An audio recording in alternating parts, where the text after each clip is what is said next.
mo ba malalaman na tama yung paggawa mo ng landscape? Pag nanonood ka ng video na naka-landscape guys, pag may nakita ka na full screen, ibig sabihin yung video niya, tama yung pagkagawa ng landscape. Nag-upload kayo ng video, dapat hindi nyo na kailangan lagyan yan ng mga editing pagdating sa TikTok.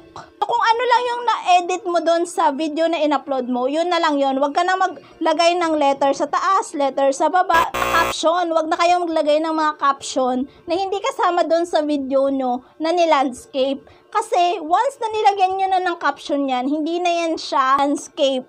So, normal pa rin yun, nakaka-portrait pa din. So, ang gagawin nyo na lang is doon kayo lahat mag-edit sa loob ng video na i-upload nyo sa TikTok. So, again, tandaan, pag may full screen na nakalagay, ibig sabihin, tama ang pagka-landscape.